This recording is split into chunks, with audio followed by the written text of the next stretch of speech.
Nadia, Oliver, thank you for joining me on this roundtable discussion. This is actually the third roundtable discussion that we're having. So glad to have you back, Nadia. So welcome back. It's a completely new set and exactly a completely different vibe. Totally. Thank you. Thank you for the invitation. Oliver, thank you for joining us for the first time. For the roundtable discussion, I like to have a bit of a theme. And as we shared and discussed a little bit before, the theme for today is the human side of strategic leadership, growth, risk, and what really matters. What's your take on this theme? It's a very interesting subject, and it's very relevant in today's environment. Strategic leadership is important because it's future focus on most organizations. Mm-hmm. So it's not just the here and now, but there is also an element what reminds me, whenever there is strategy, there's an element of preparing for tomorrow as well. Most of us usually who lead, we have too many issues, which we have to lead here and the now and the operational and what's important and deadlines that almost take over the relevance of tomorrow. Yeah. Now, tomorrow, obviously, it's a little bit oblique in the sense that there is too much happening internationally, too much happening at a very fast pace, both economically as well as politically. So long term has become also short term from a strategic leadership perspective.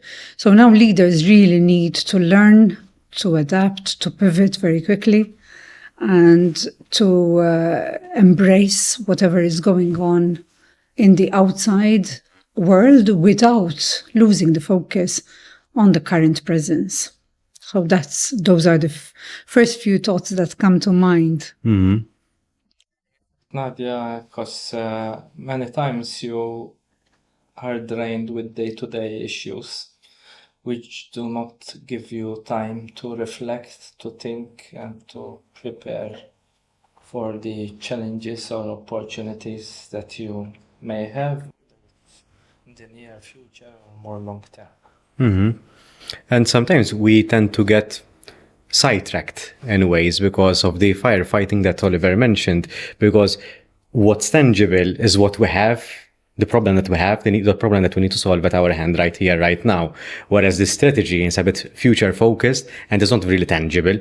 So because we can't see it or don't have the foresight for it, either because we don't have the data, the skill set that we have or the experience pool that we have surround us, it's a little bit far-fetched, so we can't really feel it and sense it, which makes it even harder for us to think about the future rather than to shift our perspective from the present to the future. Correct. Especially as well, even it's a resources issue, Daniel, in the sense that most of your resources would be dealing with the here and now. Especially local companies, which are mostly small and wearing many hats. Mm-hmm. Would be handling multiple roles, like Oliver is mentioning. So definitely then, where is the space? Yeah. Where is the forum? When is the right time to still discuss relevant issues for the business? Nowadays, we discuss cybersecurity, we discuss issues like, health and safety, that we always think that there are peripheral. They will never be core as part of the business unless something happens. Mm-hmm. So I think this is it. It's about creating the space, even though it's a short time frame within the current day-to-day, but still explore the areas that are relevant for the business ultimately. Mm-hmm. On a more personal note, obviously you're seasoned leaders, and my question, I guess, would be what shaped you to become the leader that you are today? That's a good question. But you always prepare good questions then. I try to. I think there were various points throughout my trajectory. It's always when I've decided that it's time to go for it, so to speak. And I was lucky enough, to be honest, to have mentors and to have bosses along the way that believed in me much more than I did. So that, in actual fact, was a blessing in the sense that I was sort of nudged a little bit, and then I went for it. So knowing with the fact that even though you might not have all the answers that are ready, as a leader, you just to explore and you really grow and experience growth as an individual and as a person. Sometimes you just need to just say, okay, I'm going to go for this. Obviously not blindfolded, because you need the support and you need to be able to provide the value in whichever context. But at the end of the day, I think those experiences were the greatest experiences where I really experienced growth, where it was something which wasn't pre-planned, wasn't a context, which was a natural transition or a natural progression. It was more the unknown. That's actually because then you figure it out as you're doing it, as you're implementing it. So it's which is quite contrasting to the way that we're brought up to think in school, because in school we think that things are very progressive. Because I had a similar experience like Nadia. It was an embracing change and vulnerability, that you take the role that you need to lead. Don't have clear answers, but embracing this change, you start building bit by bit, growing the team and leading forward the team. Which is not something very, very easy, because you have to surround yourself with the right people. One of the most important things, that some people are afraid to get to good people because they feel they are competitive, but it's crucial to be surrounded by the right people, because those are who will help you move forward in the direction that you want. But no matter what, you will always have challenges along the way, especially in today's world that we live, that there are licensing, AML requirements, things which are evolving, something which worked yesterday is not working today. So the change is continuous. It's not like shifting and you adapt to change. The change will continue to come every other day. And however, to be fair as well, because what Oliver mentioned made me reflect that leadership is not necessarily linked to a title as well and to a position. We often associate it, or it's sine qua non, so to speak, that if you're in a position to lead, then we are expected, or to manage, you are expected to be a leader, which is not necessarily the case. There's a clear distinction. Ideally, you will do both. You will be able to manage and you will be able to lead. However, I find that the critical factor in when I was leading myself, an organization with a title, I had a lot of leaders without a title that I really needed to embrace and have them as part, because they had so much. So leadership is about influence on a number of followers, so to speak, in whichever context you're in. And really and truly, when you're leading, if you miss identifying these leaders within the organization, these influencers, these ambassadors that have a major impact on a larger number of people, I think you would be missing out a great deal as a leader. What do you think, Col?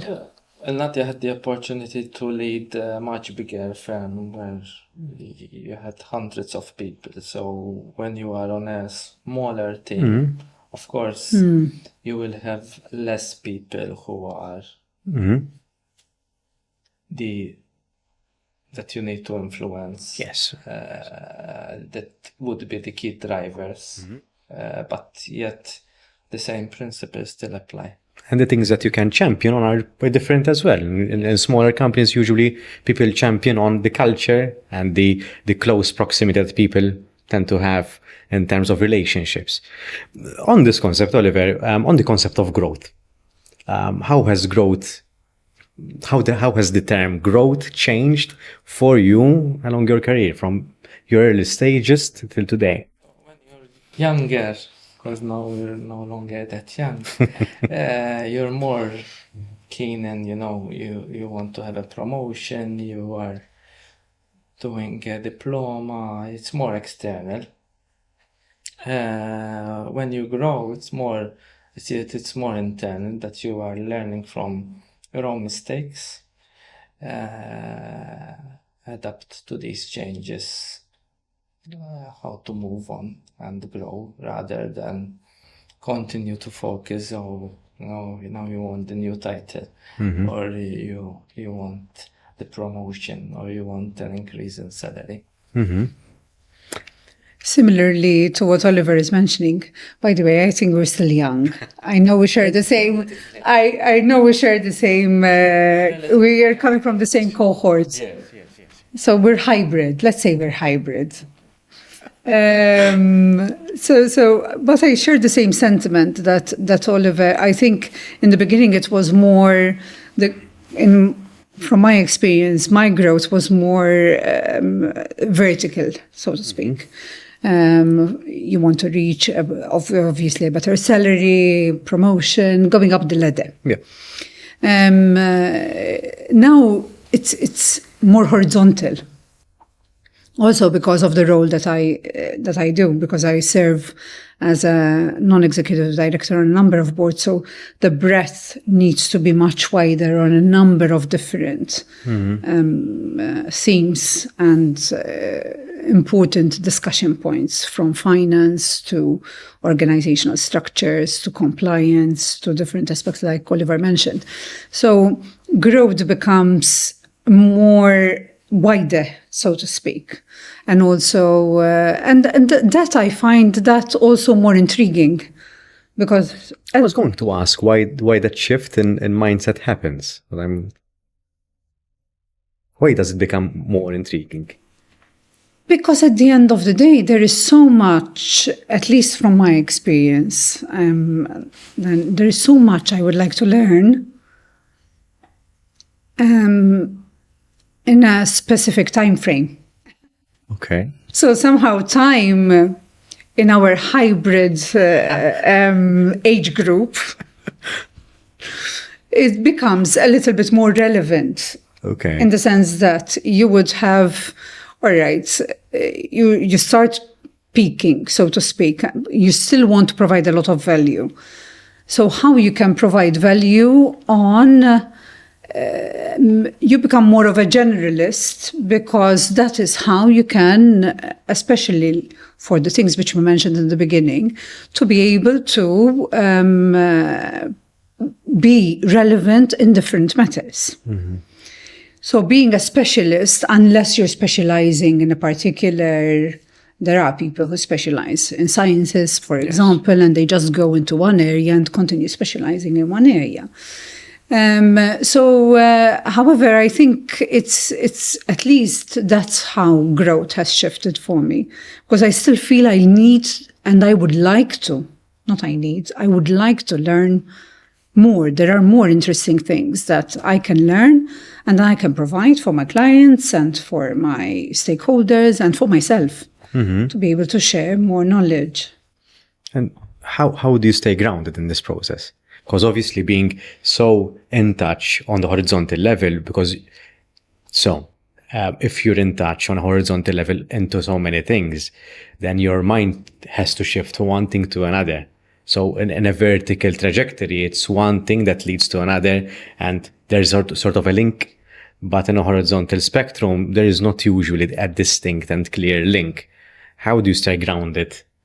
across. You still choose the areas of focus, Daniel. You can't, for example, you still, so to speak, there is a link between, for instance, as I mentioned, board representation is very wide, but yet again, there are specific... Especially Exactly. on your background. For example, myself, that I come from a finance background, I can contribute in different areas which Nadia will contribute in a board. Exactly. And then at the end of the day, that's why in a board you have different people with different backgrounds, because everyone will give their input from different areas. Nevertheless, in your area, you need to remain Relevant. Yeah. because nowadays, with all these changes, if you don't remain relevant, then no one needs your input, and then you are not able to lead for sure. But at the same time, it's important to have the key people around you. You don't need to be expert in everything. You surround yourself with experts, because as Nadia said, when probably she said more of a generalist. Yes, because then you have different people within the team who will focus on different areas. You don't need to be the expert in each and every area, because you can never do it. Exactly. Which brings me to the concept of vulnerability in leadership. So accepting that you don't know everything, but also relying on the team who might be more proficient in certain areas than yourself in others, there's a good level of trust in there, which also brings a sense of vulnerability that we have to portray as well.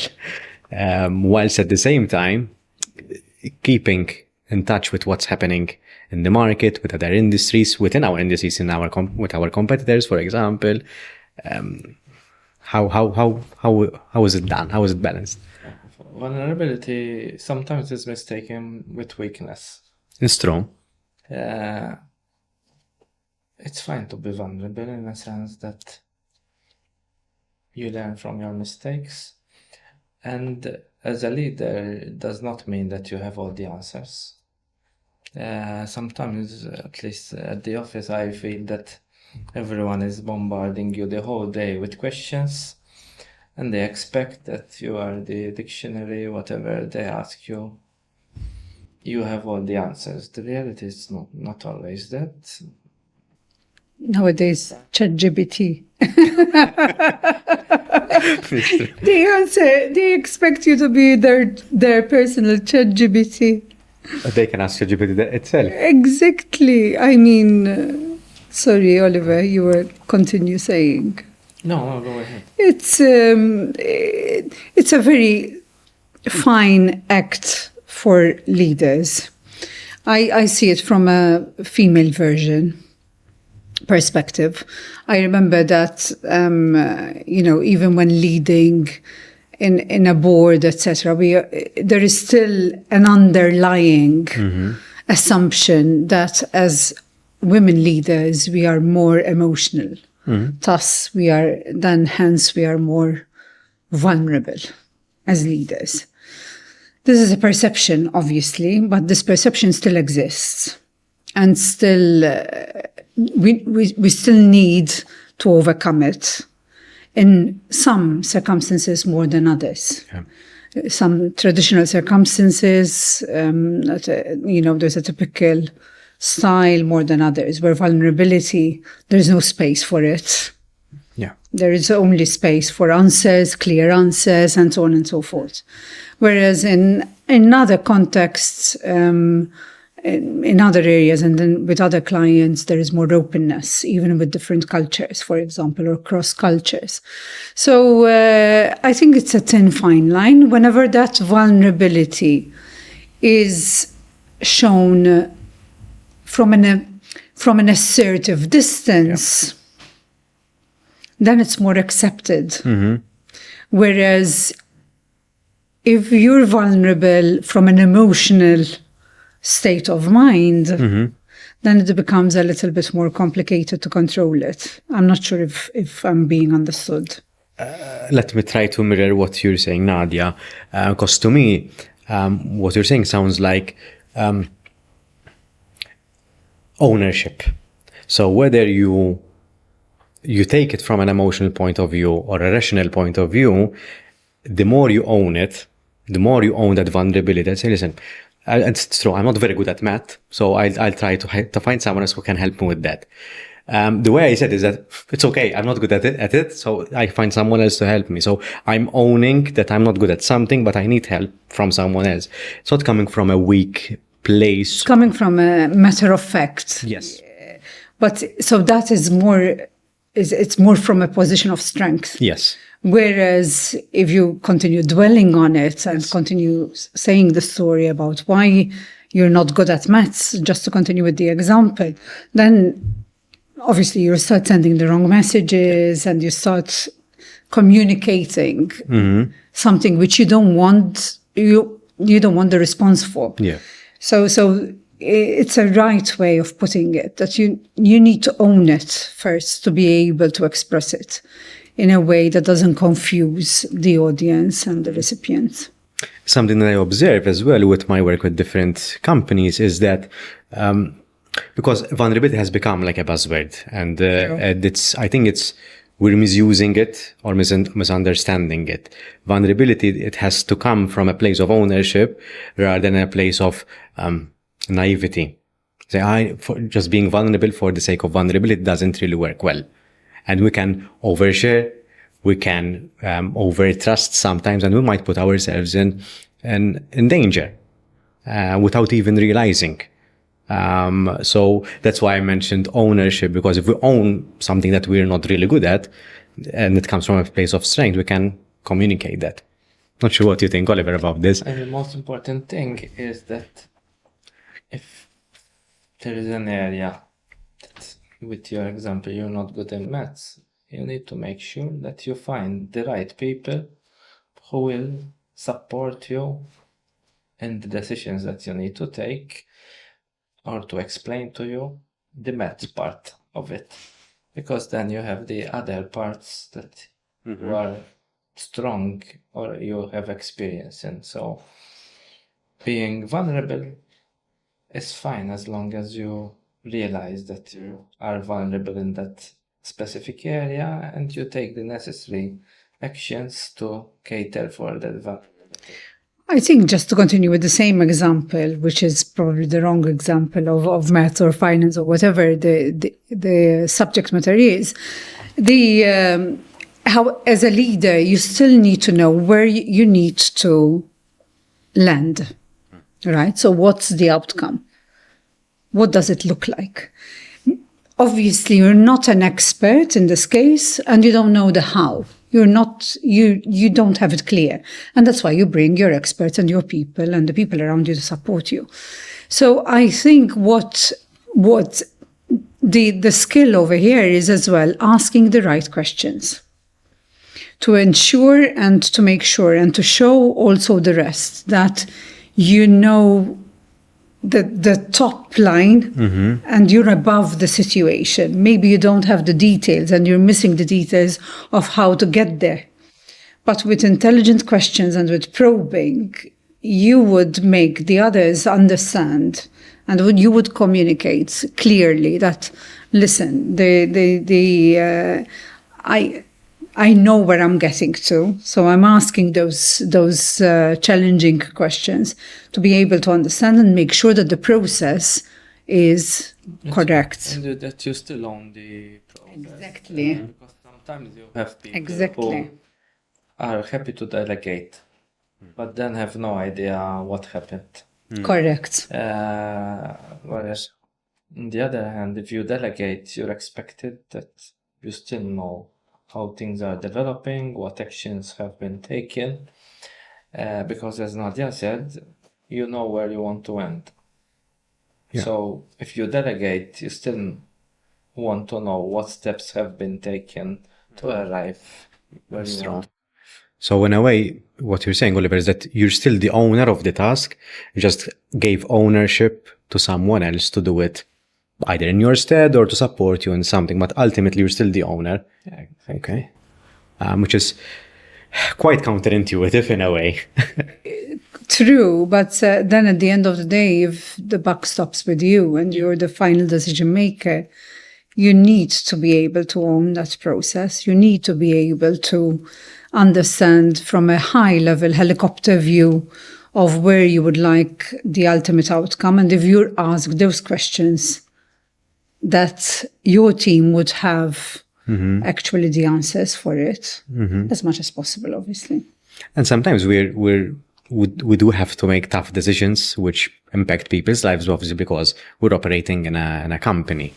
And something that I've learned or framed over the years is that what do the people need to know? So the link between the strategy and the taking action, what do the people need to know now? Because there are marketing, there are needs and wants, right? So the people might want or might think they want to know something, but in reality, they might not appreciate the weight for it as well. So I will wear my HR hat. So most people would say they would tend to promote the warning system. I should give a warning to that person because they're underperforming. But with that, you're implying that everyone is subject to disciplinary action, and that's something that whatever might want a taste of, in a way. So, what do the people need to know? And that is dependent on the narrative that we're doing and the outcome that Nadia mentioned. Speaking of scary stuff, it's not Halloween yet. What type of scare? Decision. Can you define it? Something that puts us off, something that, what is something that scared you, that you're glad that you did in your leadership and business journey, something that you felt scared, overwhelmed, frightened? I think as a leader, definitely the most difficult decision that you have to make is when you terminate, when you go through a transformation and changes, and sometimes these individuals would have been your peers for a very long time, and then things change and you become the boss and you become the leader, so to speak, and you're leading that organization, and you have to take the decision that ultimately for the best interest of the business. Yes, because there's a fine balance between the interest on the business, but at the same time that with your actions you still have empathy and compassion to the people which are surrounding you. It's exactly that.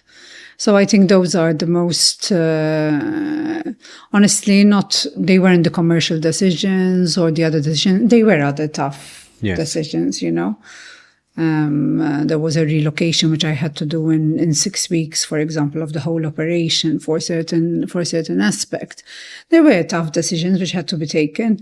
But when it comes to the human element and the human side, again, once especially, there has been a relationship. So there is you would know these individuals, but then you have to take the tough decision because ultimately you know that the visions and the strategies of the personal and the business are not aligned. Yes.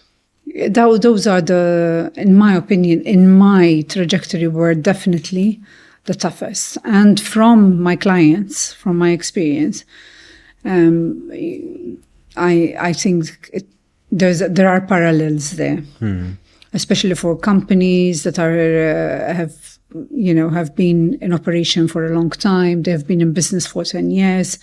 They knew each other. There's a lot of familiarity. They grew the business and they scaled it up together up to a certain extent. And now the business is going through another major scale up. So the question is, do we really fit? Are we really the right people to take this organization now to the next level? And most often than not, it wouldn't be the case because there is a cohort with a skill set that would fit for the initial trajectory of the organization, but not for the next one. Especially when we're talking internationalization across borders, you need completely different set of skills. So then it becomes very emotional Yes. and more difficult to take those decisions. Also, had instances where possibly in board decisions you are the one who was opposing a particular decision, whereas all the other board members are agreeing. That's a tough one.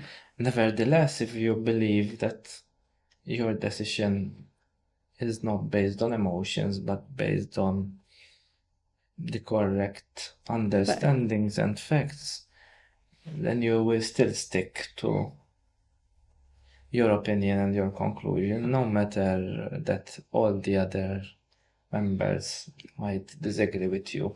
You don't need to be afraid to be different from the others if you believe that what you are voting for at the end of the day, it is the right thing. It's a good one. It's a very good example. What the terminology is, we say we avoid groupthink at the board. It's again, when there's familiarity, if you choose, this is why you are an independent, non-executive director. And nowadays you find a lot of people who are followers or yes men, or even worse, you find boards set up with yes men. Yes. So the leader finds it easy that whatever he says, everyone will agree. Everyone is afraid to challenge. Whereas I prefer to think otherwise, that you'd rather have people who are able to challenge you rather than surrounding yourself with yes men. Sometimes that happens in recruitment as well. There's a bias in recruitment when we recruit people who are similar to us or think similar to us, so that they can second us in the decisions that we're taking. So there's actually a bias for that. But then again, whether you're a yes man or not, I also see it from a character point of view. That I've seen instances where in a board I already knew what certain people are going to answer on a particular topic. The way how they think or act with the leader and the room. Whereas, as I said, for me, it's important that you voice if you have concerns and you stick to your principles in life. I think it depends on what outcome you're striving for as well, because everyone would have their own. Perhaps the political term would be agenda. Yeah, exactly. But everyone is striving to achieve a particular outcome, and sometimes that is not aligned with the rest of the group. And that's why we have, not actually why we have groupthink, because groupthink, for the people listening and watching, groupthink is the us and them kind of situation where people think in silos in a way, but ultimately agree to avoid conflictual ideologies and views. But you need the people who are able to challenge the status quo. Yeah. You don't want to surround yourself with people who will always say yes or are afraid to voice their opinion. It's important, the contrary, to have these people, to listen to them. Then, of course, you need to take a decision. I had instances where in a board, they still took the decision even. But I was the odd one out saying, I don't agree with that decision. We don't go then with what happened after. Then you can choose to resign as a board member, obviously, if it's against It's against your core values. But for me, it's important to be surrounded with people of certain integrity who are able to say yes or no based on their values rather than based on the people who are surrounding them. Again, going back to the vulnerability and also grounding aspect of this, because these are high stakes conversations and high stakes decisions. how do you find your individual self? You mentioned principles, Oliver, right? So how do you find yourself into saying, listen, this is what I think it's best, and this is my statement. How do you find yourself? Because you need to have not only experience to do that, but also the courage and self-efficacy that. Also, it depends.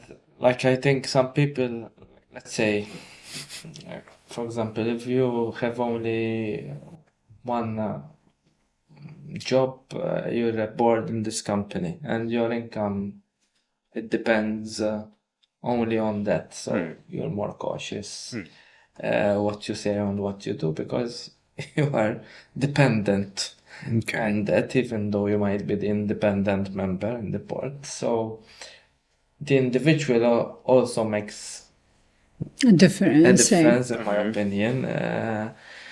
So whereas if you are more independent, not only in that board, but as a person, then you are not afraid to voice your concerns.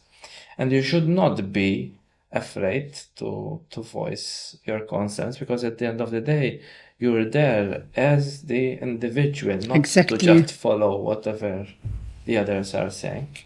If you are not able to give your opinion or to contribute in any way, or to say no if you don't agree, which is probably the most difficult thing, then you should not be there. In these circumstances that Oliver is mentioning, there are serious ramifications, as we explained before as well. So you are personally, legally responsible for any decisions that are taken within that board. So if you decide, so the vulnerability, so to speak, you have to master it. You have to overcome it. You have to take this very, very seriously. And this is why governance nowadays, and a lot of discussions about governance and what governance is, not just on the conformance and the compliance side, which is very important, and it's 50% of what the board consists of. Obviously, we need to ensure that it's compliant, but there are also other decisions in terms of ethics, in terms of values, in terms of the company direction, in terms of decisions and the effect on stakeholders, that if these decisions are not aligned with your own personal values, and this is why you have to lead, and I agree with what Oliver mentioned, with purpose and with vision and with values, you need to be very clear what you're representing, who you are as an individual, because that is what is going to make that difference. Obviously, you need to have a balancing act. We choose our own battles. It's not like, because otherwise a board is there to take decisions. Yes. We're discussing about the boards because there's something in common here, but in each and every situation, but in a board, you're there to take decisions. So you can't have delaying the decisions to be taken all the time just because you're challenging for the sake of challenging. So you might start with an opinion, you challenge, then they explain, and then you understand that yes, what is being recommended is good, is better than what you were thinking before. So that's also, you have the courage to say that yes. Then you're fine to agree with all the others, but at least you questioned. It's not just you said yes just because the other four said yes. What I'm finding interesting in this conversation is that, I'm very grateful that you brought these themes up, because these are the core themes of this podcast as well, is finding ourselves within the professional role that we do. And what I'm sort of like ruminating on is the concept of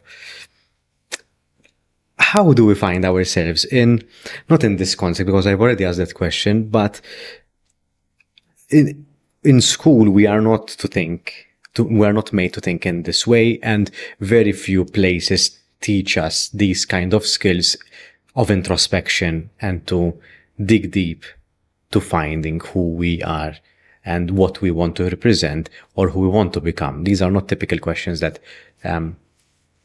one would ask us, even in our group of friends. because these are not usual conversations that we have in our group of friends. Hopefully no in a way, because fun is also important. But I guess my question and my contribution to this would be, what would you say to your younger self based on this? What would you say to your younger self based on what you know now that you didn't know before? Think less, do more. Sometimes I think we we had a lot of shouldn'ts, mustn't, stay, doing, a lot of structure, a lot of exams, but you had to, a lot of expectations, and less room for creativity, to explore, to expand on certain, challenge ourselves, be creative. The creative side was, I think, growing up, we explored it depending on, the peers or the cohort or the family, how much influence they would have had on our lives or opportunities, or how much you individually you push yourself to go through it. Otherwise, everything was very, very, very structured, very planned, very boxed. Yes. I used to study accounts with Oliver. I remember way back, reminiscing in our golden age. It's a fun. I'm confusing the audience, golden age, hybrid age, on purpose. But that was one area. Obviously, he was supporting me, by the way. And accounts was never my strongest element. It was an area that really had to be so boxed and everything structured and everything with rules and regulations. And then you realize how the system is not working when I did a lot of interviews for accountants, and I started asking one simple question. In accounts, we have one principle, which is the double entry. Everything has a debit, everything has a credit. So I remember doing this interview for an accountant. The candidate was knowledgeable, well-mannered. I was convinced that I would give an offer. Then at the end, I said, okay, candidate was still in final stages of graduation. I said, can you tell me double entry of this transaction, which is very basic? No? And she didn't know it. Then I started asking this simple question every interview. And you will be surprised that majority of them do not know it. Even worse, one of them, fully qualified from university, said, I have no idea, the software does it. So then when you think, listen, you have people who are qualified accountants, but the fundamentals are missed, because why? When you're at school, then at my age, you always have the books that you need to read, the exams that you have to pass, and you think you don't go out of that box. So that's a problem, challenge that we face. So to answer a little bit your question, because maybe we were at the problem side rather than the solution side, then how do you overcome it? I think is the bigger question, right? So just to link it back to what you mentioned. So it's like, okay, so how do you create that self-awareness? How do you develop it along the years if the system wasn't sort of supporting the self-awareness development and so on and so forth? And I think I go back to what I mentioned in the beginning, the fact that when you're offered opportunities to be able to go out of that comfort zone. I think growing up in Malta, it's a very good opportunity, but yet again, it's very insular. So the fact that if you have opportunities to meet different people, to meet different cultures, to go for experiences, at least this is what supported me. This is what helped me. At the beginning, I had a very long trajectory working with English language schools. And it's a very big industry in Malta. And that was really a great opportunity for me to be able to start going besides the books and the theories, because I was given a lot of responsibility at a very young age, and you start really understanding who you are and exploring what you can do, what you can't do, etc. Nowadays, I continue doing quite like courses like NLP and so on and so forth that really deep dive into the depth of who you are and really questioning the patterns that you grew up with, whether they're still relevant or not, which I find fascinating. I think to be surrounded with the right people, it's important. And I remember once I went to this executive training in one of the leading institutes, and the person who was lecturing asked us why we were here, and for me it was more to meet all the different people, because at the end of the day, those connections, those experiences that you hear will also contribute to your growth. So not just what you read in the books. And so important to have these connections, and that you have had different experiences in life which help you to grow. On this note, last week I was giving a workshop. We gave two within the same company, and the audience were a large group of C-level executives, and I gave a bonus kind of theory or framework, and I was always very practical in the way I saw theories, models, especially within my background in psychology, and because I don't like to read as much, and still to the day, the way I used to study was to pick up a theory and try to dissect it and try to apply it in real life. And to me, that has remained a constant in my professional life as well, because ultimately, if you can't use a theory in practice, a theory is there just to sit pretty in a textbook. Completely. And something that I would like to add to this is that a theory is a very generic result, because it's based into a selective sample population in a specific setting. So unless it has been done globally into like the Panadol, right? It has been tried and tested multiple times with different groups of people.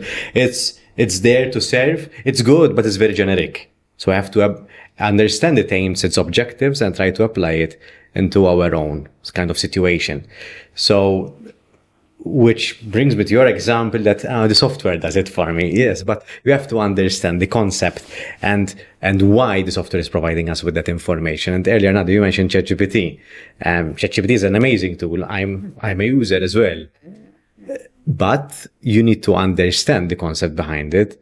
So unless it's there to guide you, not to do it for you in a way. Yes. A tool, but nowadays we're replacing. We're not there yet. It's a dangerous fine line. But I mean, sometimes even internally, I can realize if you ask someone to write something and he gives it to you, you would realize that it was not. Yes. There's nothing personal in it, Yes. There's someone else did it. So at the end of the day, you're hiring people to give their personal input, not for them to. At least they need to be able to use the right prompts and the right, and make it their own.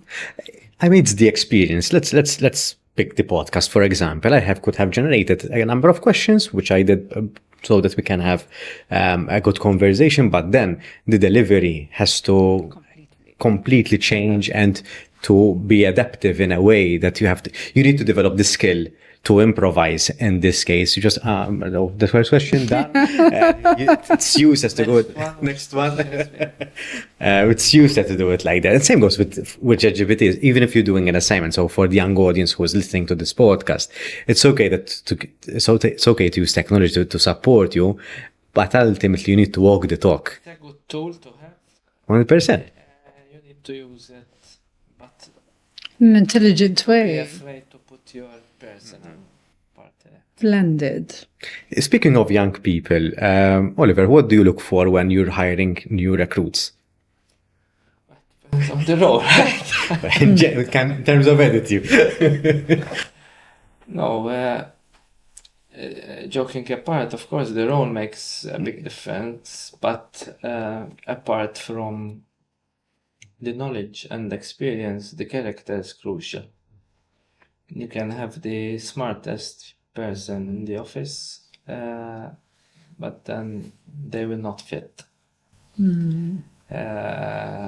Because character, especially at certain ages, you will be very difficult to change that character. So you can train people and they learn.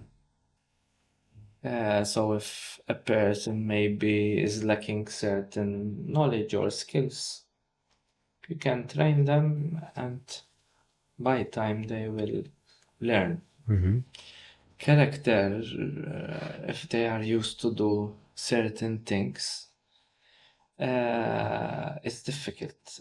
And then you will have issues in a sense that that person will not fit in the team that you... And in a small team, Yes. a small outfit. And funny enough, even at times you have to be cognizant of the fact that you might have different cultures which have different practices. Let's put it that way. And one culture in the same room with the other culture will not fit. Culture, Yes. religion, different beliefs.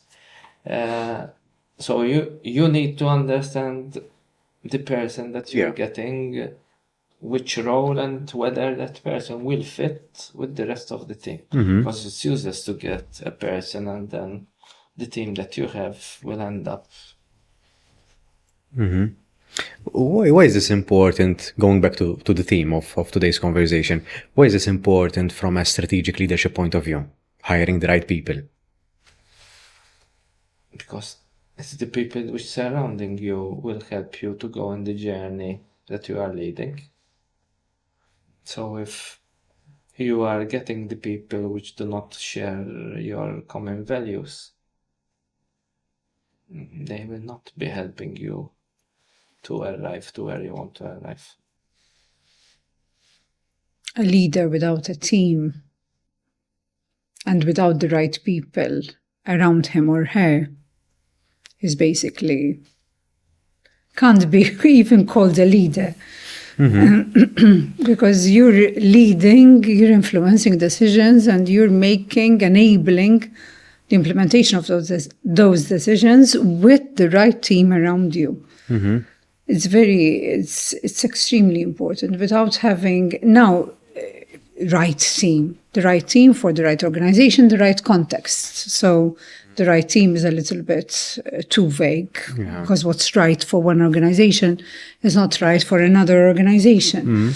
But for the mix, for the budget that company would afford, because obviously salaries would change, for what the organization aspires to achieve. So there are a lot of elements, but yet again, finding, like Oliver mentioned, the right fit within that context is extremely important, because otherwise you won't be able to progress. And sometimes it's very hard to find the right people for the job, but across all levels, I would say. And it's very hard to make a decision to say, listen, this person doesn't fit with the strategic trajectory that we're heading, so we're not going to select this person because of X, Y, and Z reason. It's very hard because the selection pool is very limited at times as well. It is 100% agree. It's very difficult in whatever role you are looking.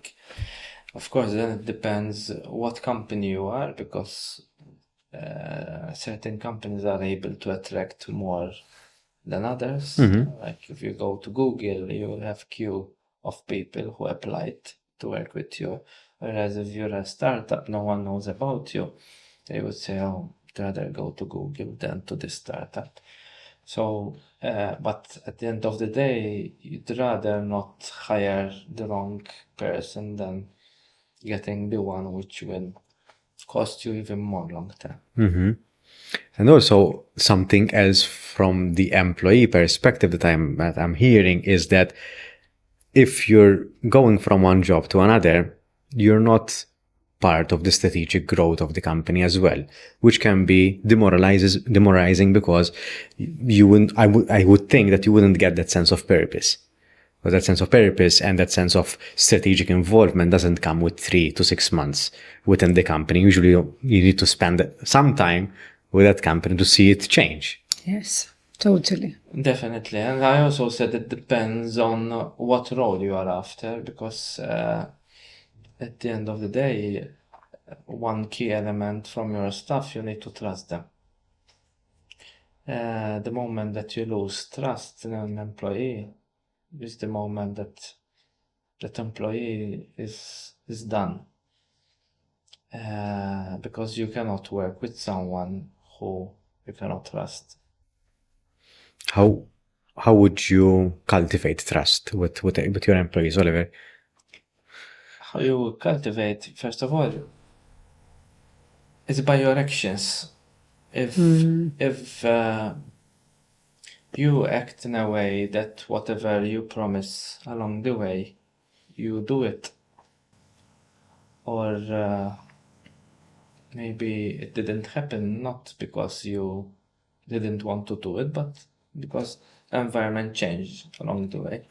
But important that you never promise things that You don't deliver. or you had no intentions to deliver. You are always factual. Even, for example, for me in interviews, I don't promise, everything to everyone just to attract them. Because then if they come in and then they realize that whatever you said in the interview, it's not as gloomy, it's not as shiny as you told them, they would leave. Exactly. So trust comes with your actions. And then you expect that their actions will also reflect that, because if you have colleagues who you start losing trust, first you might say, maybe this was a one-off. But then if there is a pattern, clearly that person is not a person you want to build on. You cannot trust them. In a way, not in a way, I mean, it's a fact that our relationships at work, especially with our employers, are transactional, exchanging time for money. Fully agree with you. Transaction in that way, yes. But I would say even with my clients, trust is always. I mean, I sign engagements with a shaking of hand. That's true. Then you. I was going to continue, but the bureaucracy, you do it out. Immediately. I don't agree. It's a strong point for him, but but it's true. It starts off with that, but I agree with the fact that there needs to be trust and respect, but that's something that takes a little bit of time to develop as well. Ultimately, if we don't have trust and respect with each other, even the transaction then becomes useless. Yeah. Because people don't usually leave necessarily for a higher salary, but also for a better working relationship and culture as well. There are studies that show that as well. So it starts off as a transaction, but I think it should develop to a more. It evolves. Trust will evolve by time. The first time we met, we didn't know each other. That's true. It's like, how many years we said? 29 years ago. And we met. We didn't know each other. So you cannot. Although some people you might click more immediately than others, but of course, Trust, you gain it over time. With the client, with an employee, with a friend. You lose it easily Yes. Which is very sad. if you don't nurture it. Yes. With, like Oliver mentioned, with your behaviors or actions. So if you consistently then overpromise and not deliver, you start losing that trust.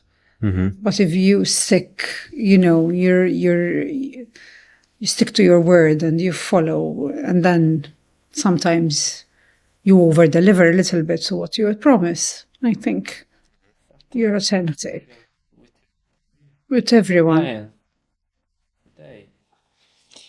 If you don't have that trust with colleagues or with clients, it's difficult to operate. On that high note, we are drawing to a conclusion of this conversation. When in the roundtable conversations, I'd like to instill a bit of a new tradition. Usually in the one-to-ones, I have a fishbowl. I ask the guest to pick one sheet of paper. They read it out loud, and it's a rapid fire question. But on a roundtable, I'm trying to flip the script. So I'm using the terminology that the guests would leave a gift in a form of a message to the people listening and watching. So what would be your gift to the audience who are listening or watching based on this conversation or based on what you've learned in life so far? I think the last phrase which I would share with everyone is just ask the right questions. To continue with what Oliver mentioned, build the right trust with individuals, with stakeholders, because that's extremely important. And then just be creative and move on, adapt and pivot. It's a bit of a loaded phrase, but we'll leave it at that. What about you, Oliver? We said trust is crucial. However, especially in the area that I operate, your values and integrity are important. So you want to instill that feeling to the team that they need to share these same values, that you need to be professional in what you do, but you need to have certain values to make sure that you move forward in the right way and you do not seek short-term gains, but long-term vision. Nadia and Oliver, thank you for joining me in this roundtable conversation. It was a wonderful discussion. We certainly delved a little bit from the interview questions that we had prepared, but thank you for having this conversation with me. Thank you. Thank you.